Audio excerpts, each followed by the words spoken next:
Hey, good afternoon. It's Lisa Renee here with Faithfully Focused Friday. I hope your week has been going very well. Mine has been going pretty good. A lot of rain today, but it's still beautiful spring May in Middle Tennessee. First off, would y'all do me a favor and please hit the subscribe button below, and if you hit that notification bell, you can be notified anytime I have a new video coming out. I have several playlists with different topics you might be interested in, so go check that out on my channel. Also, if you're finding these Fridays at all helpful, motivational, or just give you a little insight, please give me a thumbs up. I would certainly appreciate it. We are continuing on with, I've been reading a book called the Mental Toughness Handbook, and it's pretty interesting how you can actually relate what Damon Zaharides, I have a hard time pronouncing that, what he's written, and how he tries to show you how you can gain that mental toughness so you can have a more rewarding life.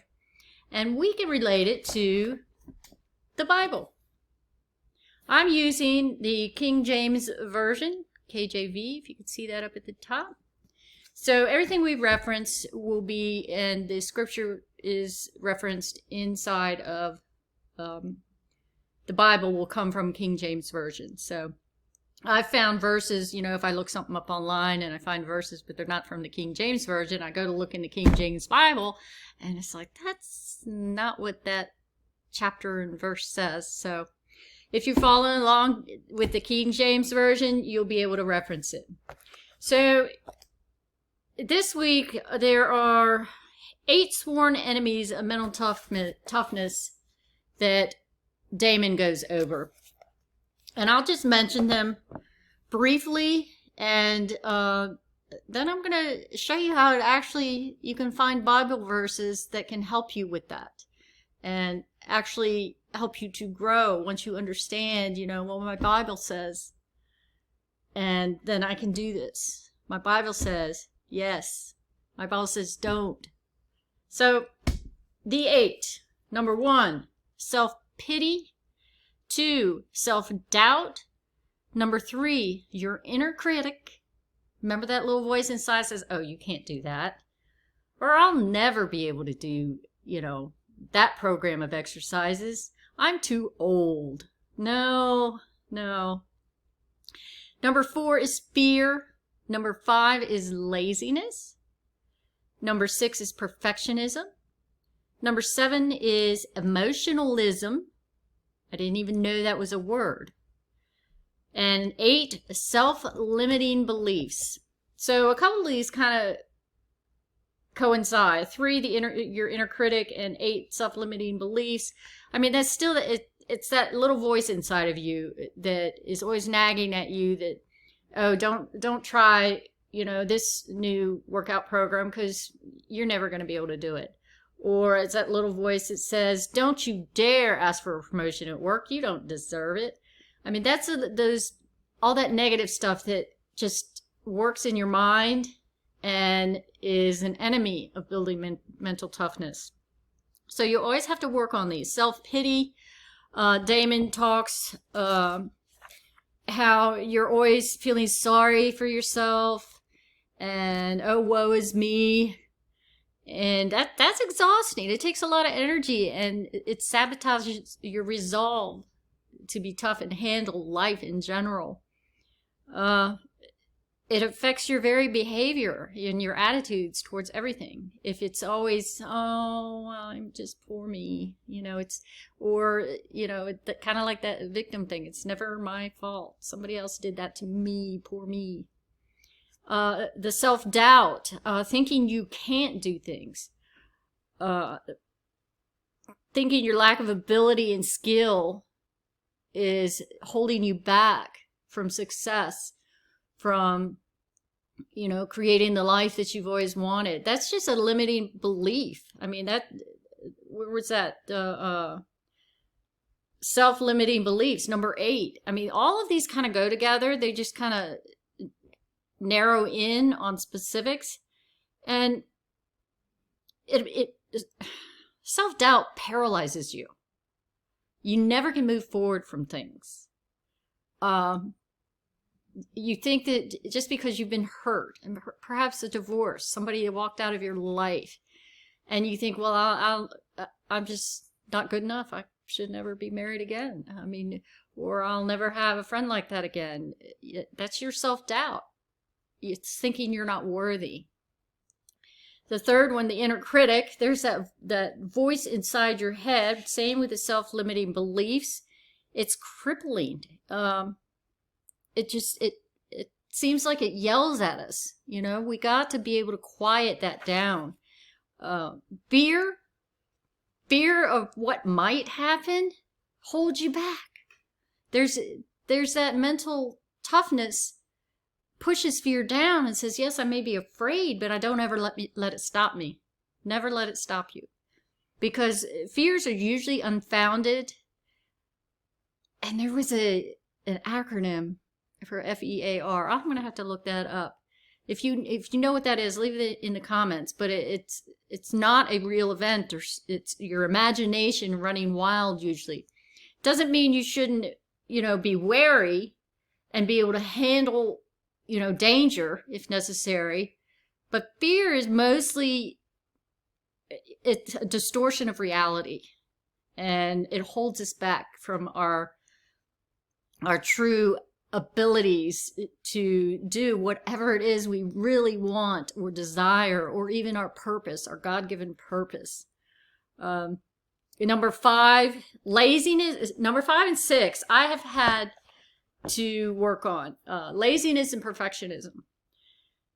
I think they go hand in hand. Perfectionism is not doing something because it's not perfect, or not finishing something. So you tend to be lazy and avoid it because you can't get it perfect. Or you just don't feel like keep working on it. So you're lazy about it. And that just keeps you from your full potential. If you want to do something, just go for it. Just do it. You don't have to be perfect. Just get going. Just do it. Just like this YouTube channel I created a month ago.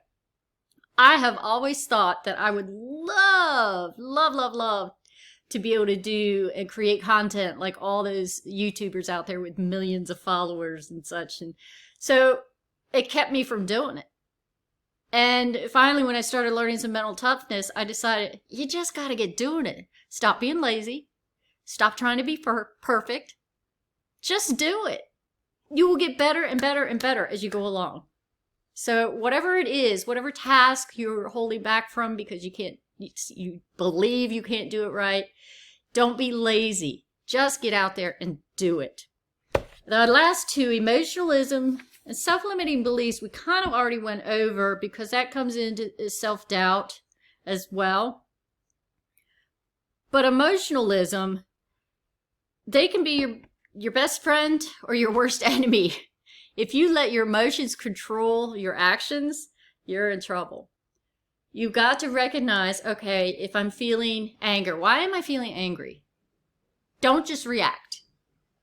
Don't just react. If you're feeling angry, you've got to understand why. It's okay to feel angry, but it's not very good to react on that anger. So you've got to be able to control that. The self-limiting beliefs that he just goes over, like statements you have running through your head when you try to do something that you've always wanted to, but then your voices start saying, I'm too old to start a business. For me, I'm getting too old to start a YouTube channel. No, I'm 59 years old. I'm going to be 60 this year of 2022. You're never too old. What else does he got? I don't have experience running a business. Without experience, I'll fail. Don't be afraid. You can't be afraid or you'll never do anything. You'll never complete anything. You'll never even try things that you've always wanted to try because you're afraid of failure. If you fail, it's a learning experience. You fail forward. You know what not to do next time. His last one is, he used an example. My product idea is stupid. Nobody would buy this product. Well, how do you know?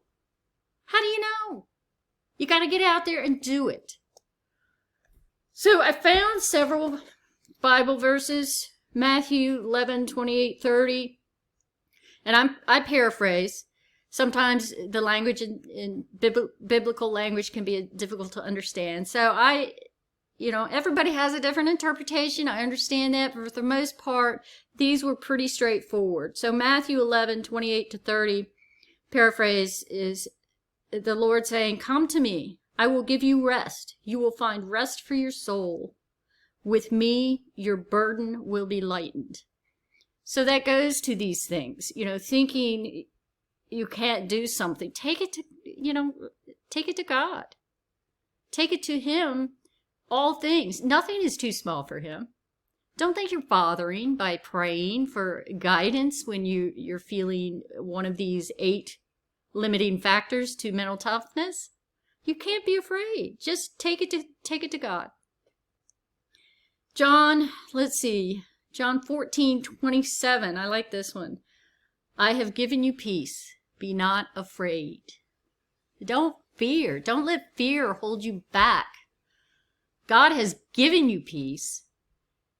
It is up to you to receive it and feel it and not be afraid to move forward in your endeavors. And let's see, what else do we have? I have 1 Peter chapter 5, number 7. Cast all your cares on God. That's another one. You're feeling afraid. You have self-doubt. You have, what were the others? Your inner critic's talking to you. Well, talk to God. Say, God, I'm feeling these things. I'm thinking all these things. Take this from me. Cast your cares on Him. And the last one is Colossians chapter 3 verse 15. Let God's peace rule your heart and always be thankful. A heart of gratitude goes a long way for how you view life. And that peace, I talk about peace all the time. God has given you peace.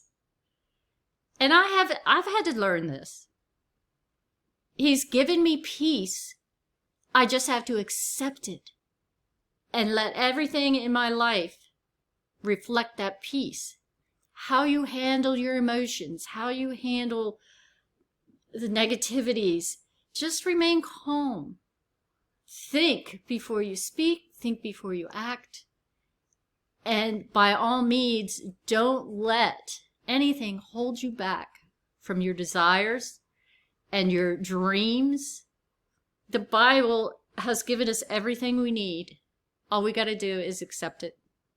So you can learn mental toughness, and next week is beginning the part 2 in the book, and Damon calls it Pivotal Factors in Developing Mental Toughness.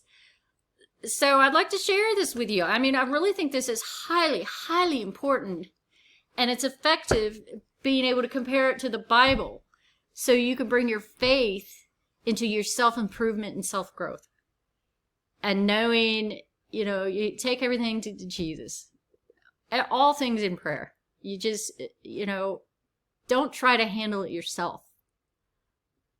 He's there for us. So all you have to do is look for it. All right, and you have a blessed weekend. And I'll talk to you next Friday on FFF, Faithfully Focused Friday. Bye-bye.